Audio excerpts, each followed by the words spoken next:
साथियों, आज हम उदयपुर जिले की हिरणमंगरी पुलिस थाना में कटी एक एफआईआर पर चर्चा करेंगे जो माननीय न्यायालय के आदेश पर दर्ज हुई। अखबार में कुछ इस प्रकार की खबर थी कि हम ये सोचने पे मजबूर हुए कि आखिर एफआईआर क्या है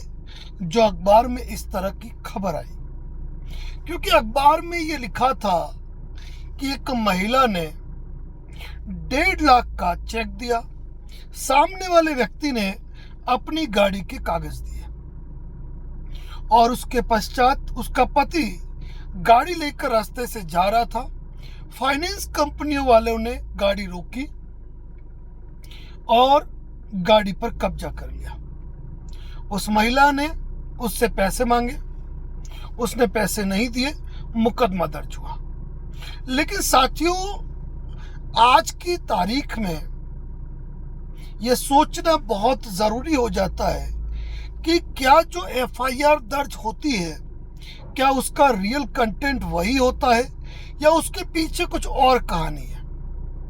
फिलहाल इस मामले में पुलिस अपनी इन्वेस्टिगेशन करेगी, लेकिन हमारा मकसद केवल ये होता है कि आम व्यक्ति अपने अधिकारों को जाने, कानून की बारीकियों को समझे और किसी भी प्रकार की धोखाधड़ी से दूर रहे। साथियों, इस एफआईआर की बात कर रहा हूं जो 11 जुलाई 2024 को दर्ज हुई और माननीय न्यायालय के आदेश पर दर्ज हुई। इस एफआईआर में जो महिला है उनका कहना है कि उन्होंने उनके पति और जो अभियुक्त है उनकी जान पहचान होने से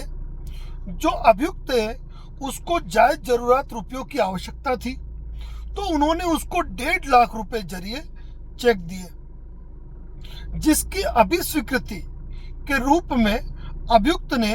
एक उद्धृतनामा यानी एक लिखा पढ़ी कर दी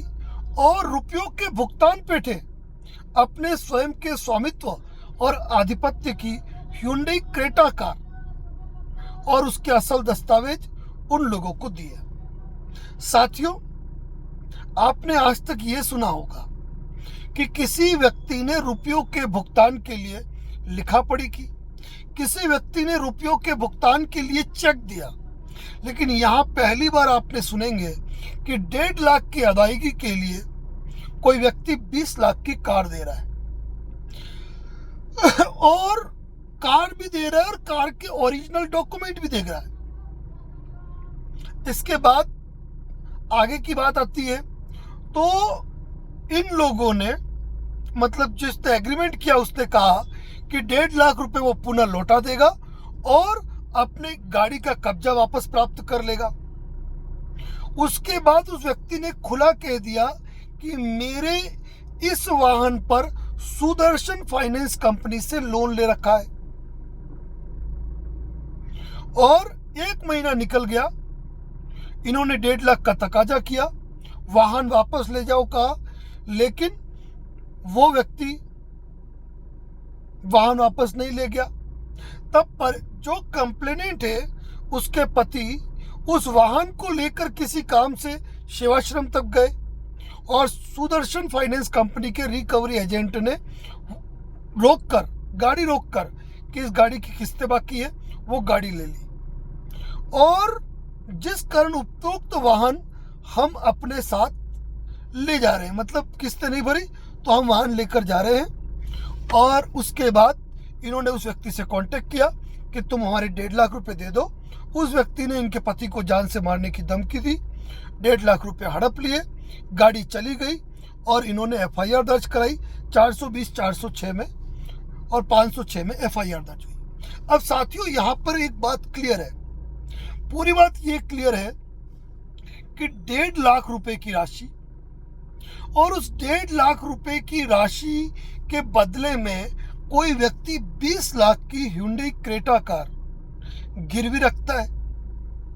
और वह कार जिसपे कि ऑलरेडी फाइनेंस है, जिसकी किस्तें अदा करनी है। अब आज की तारीख में जिस कार के अंदर बैठकर मैं वीडियो बना रहा हूं उस कार की ईएमआई ऑलरेडी 20,000 है, 20,000 रुपए। अब ऐसी स्थिति में जो व्यक्ति 20,000 की ईएमआई नहीं भर पा रहा है, वह व्यक्ति Hyundai क्रेटा कार रख रहा है और वो Hyundai क्रेटा कार वह दूसरे उसको गिरवी रखते हैं,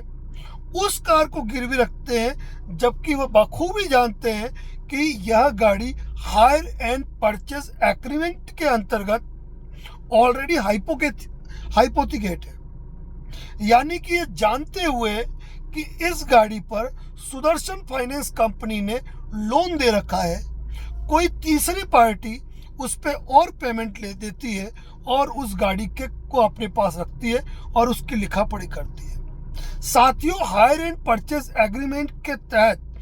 किसी भी वाहन की लिखा पढ़ी यदि आप गिरवी रखकर करो, यदि आप बेचान के रूप में करो, वह अवैध है और ऐसे कोई भी एग्रीमेंट कानूनी रूप से शून्य माने जाते हैं। कॉन्ट्रैक्ट एक्ट में भी इस चीज का क्लियरली प्रावधान है कि कोई भी ऐसा करार जो विधितः प्रवर्तनीय नहीं है वह शून्य माना जाएगा। ऐसी स्थिति के अंदर किसी व्यक्ति को 1.5 लाख रुपए का भुगतान करना,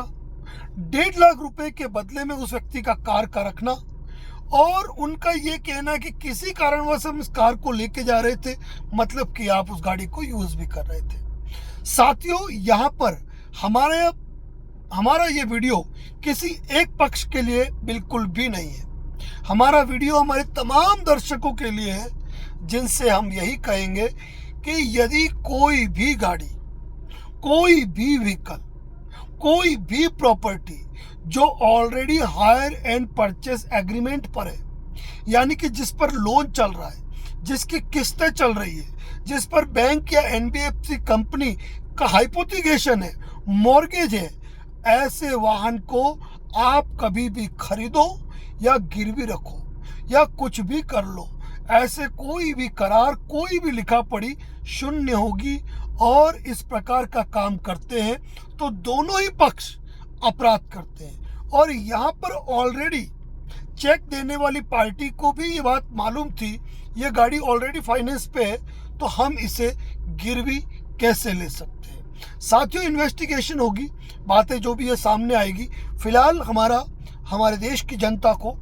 हमारे व्यूअर्स को हकीकत से रूबरू कराना है कि आप किसी भी वाहन को यदि खरीदते हैं तो सबसे पहले आपको ये देखना जरूरी है कि क्या उस वाहन पर कोई लोन तो नहीं है। अगर लोन है और यदि आप उसकी खरीदारी कर रहे हैं तो यानी कि आप अपने पैरों पर कुल्हाड़ी मार रहे हैं, क्योंकि ऐसे किसी बेचान के मैटर में यदि आप कोई एफआईआर भी दर्ज करवाते हैं तो उसका आपको कोई रिलीफ नहीं मिलता है और जो हकीकत जिसने विधि के अनुसार लोन दिया है वही उस गाड़ी का मालिक होता है। तो आप कोई भी गाड़ी खरीदे, 2 व्हीलर खरीदे, 4 व्हीलर खरीदे, आप सबसे पहले ये पता लगाए कि उस गाड़ी पर कोई लोन तो नहीं है। और वैसे आज की तारीख में एम परिवहन ऐप से आप किसी भी गाड़ी के मैटर में ये पता लगा सकते हो कि क्या उस गाड़ी पर कोई लोन है या नहीं है। और ऐसी स्थिति में यदि आप ये जानते हुए कि उस गाड़ी पर किसी प्रकार का लोन चल रहा है, यदि आप उस गाड़ी को खरीदते हैं तो यकीन मानिए साथियों, आप केवल अपने आप को दलदल में डालने का काम कर रहे हैं। अतः ध्यान रखें, भविष्य में कानूनी कार्रवाइयों में उलझना पड़े, कोर्टों के चक्कर काटने पड़े, पुलिस थानों के चक्कर काटने पड़े, इससे बेहतर है कि कोई भी ऐसा दुपहिया वाहन नहीं खरीदे जिस पर पहले से लोन चल रहा है या जिसके लोन की ईएमआई की जिम्मेदारी आप अपने ऊपर लोगे, क्योंकि गाड़ियों के साथ यदि कोई दुर्घटना होती है तो ऐसे टाइम में क्लेम मिलना भी मुश्किल हो जाता है। तो साथियों, बने रहे इसी प्रकार हमारे YouTube चैनल पर प्रत्येक अपडेट, कानूनी सलाह और रोचक जानकारियां हमारे चैनल पर दी जाती रहती है। धन्यवाद। जय हिंद, जय भारत, जय मेवाड़।